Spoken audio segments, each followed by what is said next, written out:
Well, thank you for coming. As I was saying, I never have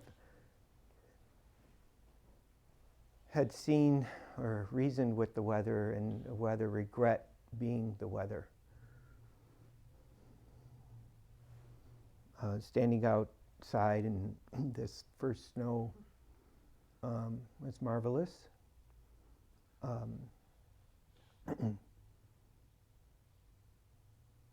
In its experience. Not to say that I didn't have thoughts while I was experiencing it. But those thoughts are really irrelevant.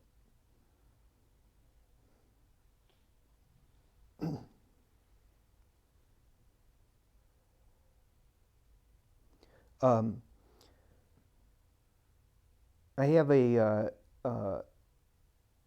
story I'm going to share, and so it's one that I've contemplated a number of times. It's not the first time that I've contemplated, but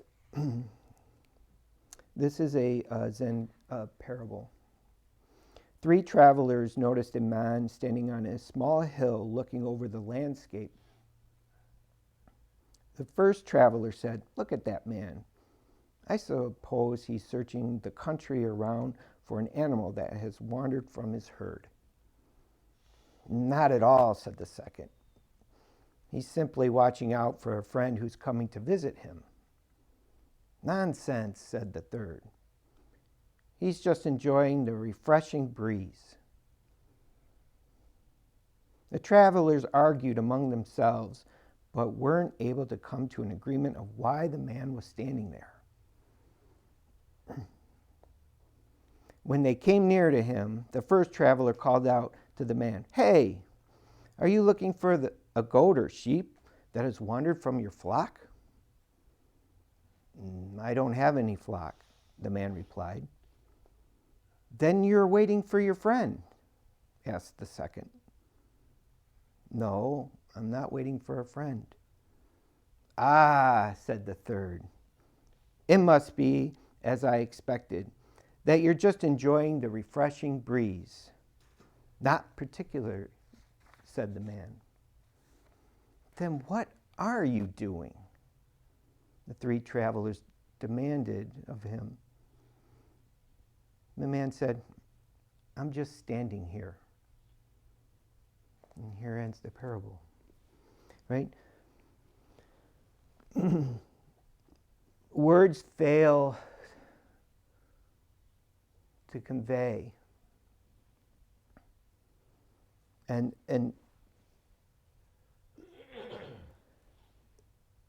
they fail me now as I'm speaking to you. In that I can't give you what it is that you're seeking with words. So what brings you? Here's a question, like, who am I? What brings me here? These are things that are found within you. These questions, these deep questions. This parable reminds me of our everyday, quote unquote everyday. Because we go to our jobs, if we go to our neighbors,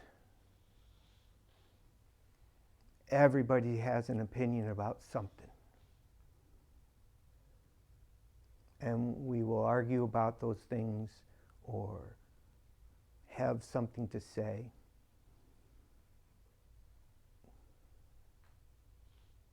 And it's not it. When you come into a spiritual pursuit,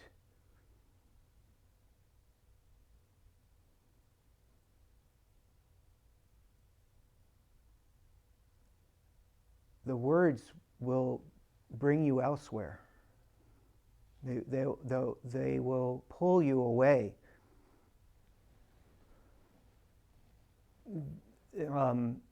There's a common thing that we say is the finger pointing to the moon is not the moon. It's just a pointer. It's pointing. Words are that. They're pointers. They're ways of trying to convey to you a pointing of, yes, this, just this, go, right? The three travelers were, one was saying, oh, his flock. And then the other says, no, he's waiting for a friend. And then the third is saying, no, he's just enjoying himself, right? So you can see that there's a representation of the mind between the three. The flock being the thinking, right? All the animals running around, right? And like our minds running around, searching. And then the second one is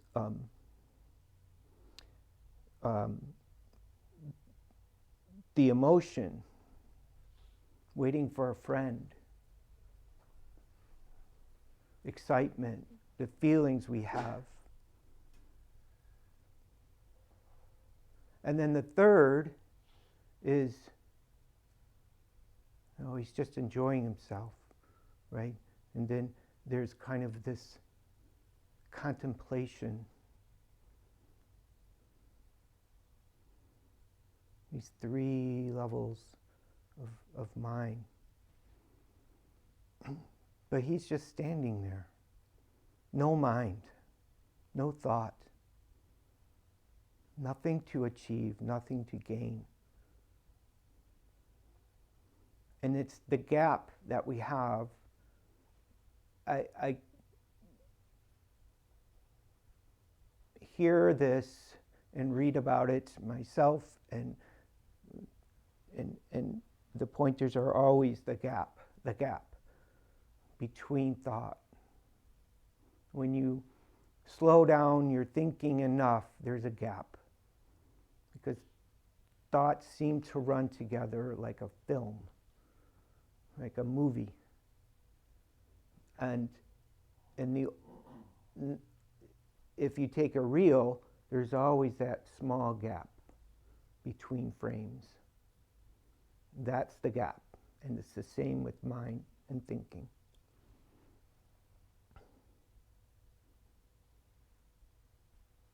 So our experience is to attend to that gap. Teachers, so we're doing the Great Compassion Dharani, and I am terrible at it as far as memorizing it. I've been my first experience ever in a Zen anything was the Great Compassion, a long time ago, and I never laughed so hard in my life because I didn't know what the heck was going on. But I was standing there trying to follow along, and it was just like, wow, way overwhelming, and I just started to laugh, right? Over the years, I've tried to memorize it, right? And I have a very, very difficult time with it, right?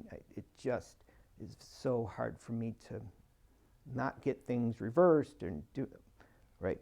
So my Haju Sunim in Ann Arbor told me a long time ago, she said, don't worry, you have 10,000 lifetimes to memorize it. So I've always kind of took that to heart because I don't think I'm going to get it in this life. I'm going to try really hard, but I don't think I'm going to be able to make that work. My point being is that there is a variety of ways we practice to find that gap and to have that cultivating, that way of cultivating the experience. The chanting, for many, is a very good because it's not about, it's really not about the concentration in and itself. It's about the stillness it cultivates when you're doing it. That's the point. It's the stillness. When you're chanting, you do it, you keep going, and soon the chant and the chantor, chantee, is one. There's no seam. It's an experience. I happen to like sitting or walking meditation. I like sitting in silence. For me, that works. It's not about doing anything. It's about sitting and then experiencing. Just experiencing everything.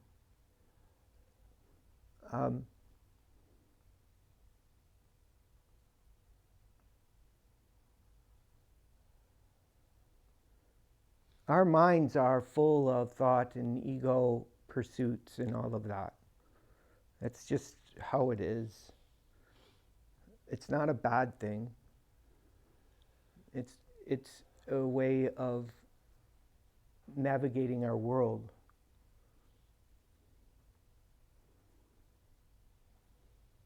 But to have an understanding,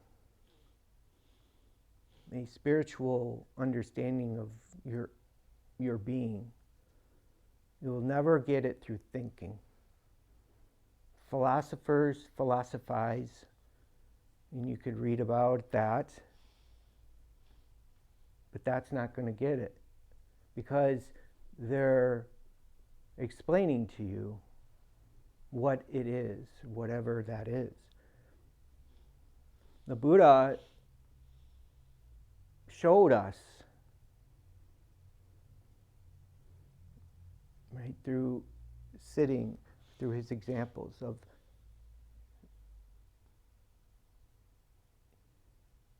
pointing, all the pointers, right?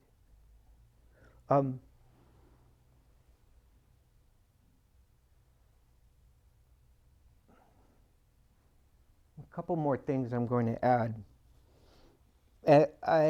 Through my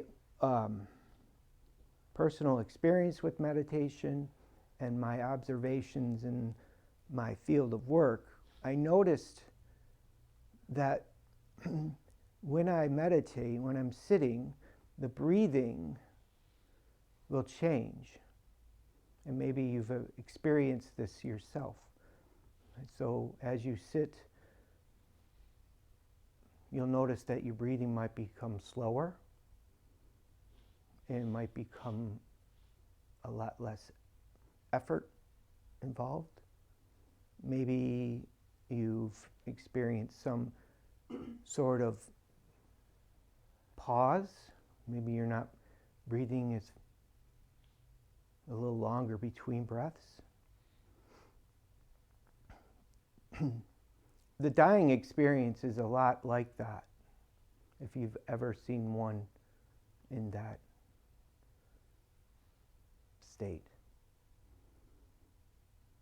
Their breathing changes.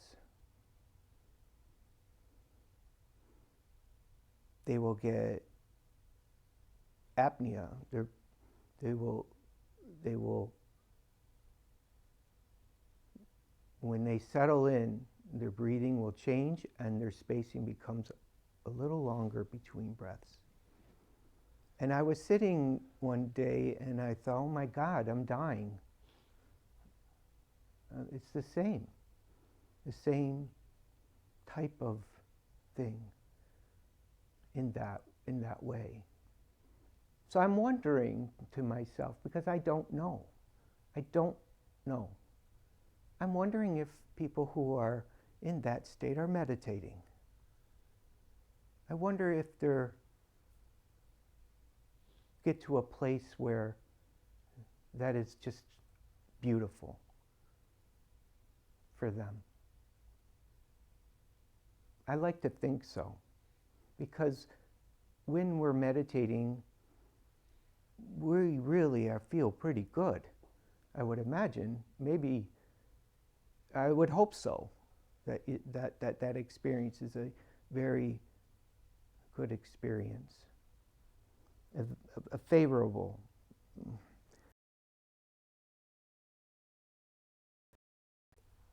An agreement with the natural. Maybe that's a better way to put it. No thoughts.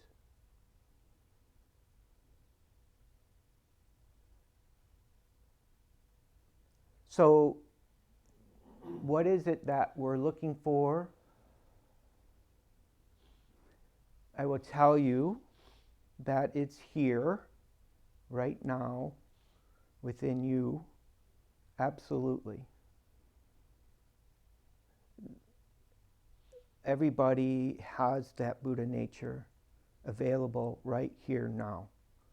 There's just no doubt about it, because it doesn't come from anywhere else. It doesn't come from your thinking. Anything outside of this is it, right? So we say, right,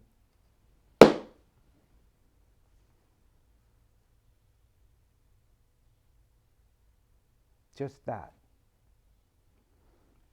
One way of another experience is that I also notice is that where does sound come from?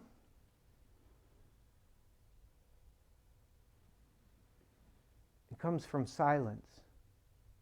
Silence is before sound. And where does sound go? Back to silence. It's seamless when we experience that. Life comes from silence, that. We live, we experience.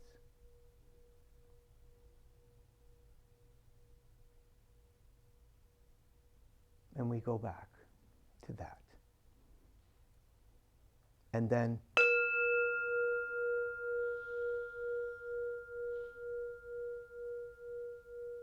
it's all okay. It's okay. When we are able to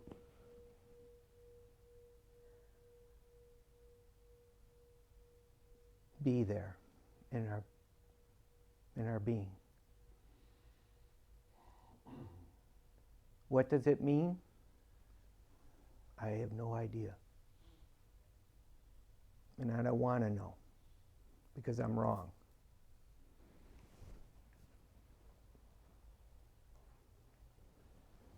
Thank you, Better.